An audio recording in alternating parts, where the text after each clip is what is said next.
As you guys may have been seeing, there's been a lot of these charts and pictures that have been popping up where people are rating the various quarterbacks in the American Football Conference.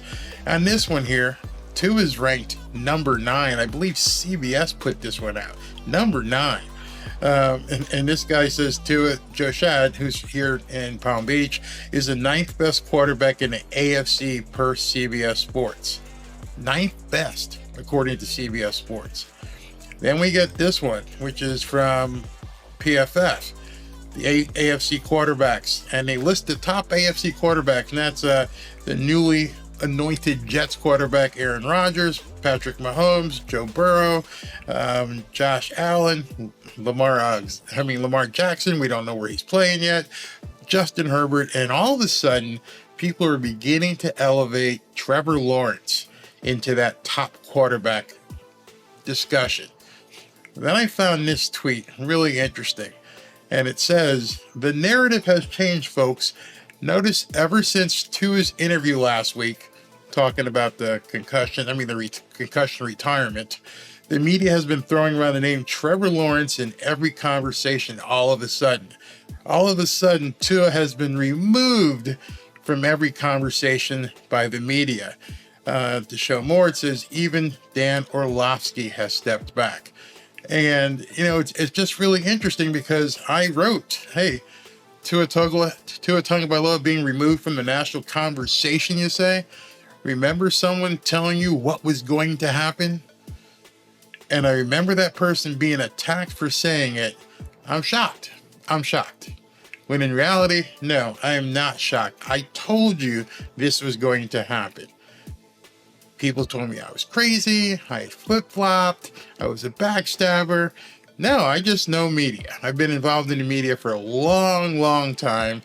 A lot of experience in advertising and media, and I knew where they were going to go.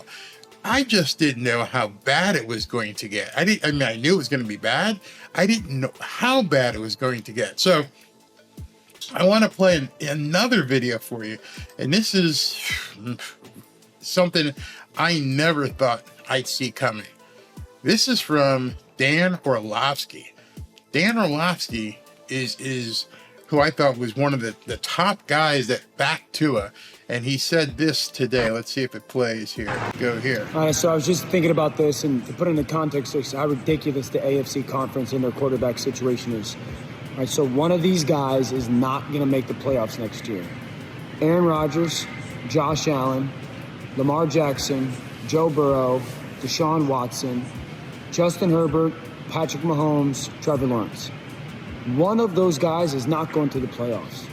I haven't even said other guys like Tua Tagovailoa. What happens in New England? Kenny Pickett and the Pittsburgh Steelers. I mean, the conference is loaded. Again, out of that group of Aaron Rodgers, Josh Allen, Joe Burrow, Lamar Jackson, Deshaun Watson, Justin Herbert, Patrick Mahomes, or Trevor Lawrence, one of those guys is not going to go to the playoffs. The AFC conference and its quarterbacks are loaded. Russell Wilson might not even go to the playoffs. Gonna be crazy. Yeah, it's going to be crazy. It's not going to be crazy. It is crazy. We're already at the point where people are beginning to move the chairs on the deck. Hopefully not of the Titanic. And I don't know if Aaron Rodgers actually signing was the catalyst for all this. It just seems really, really weird that just by that happening, everything seemed to change overnight. Obviously, the New York media was ecstatic about Aaron Rodgers. They're in New York. But they're pushing this narrative, and I just never thought I would hear Dan Orlovsky say something so crazy that he's basically putting Tua in that other category. One of these guys, unfortunately, might not make the playoffs, but, I'm not even mentioning these guys. I'm not going to bring up these guys.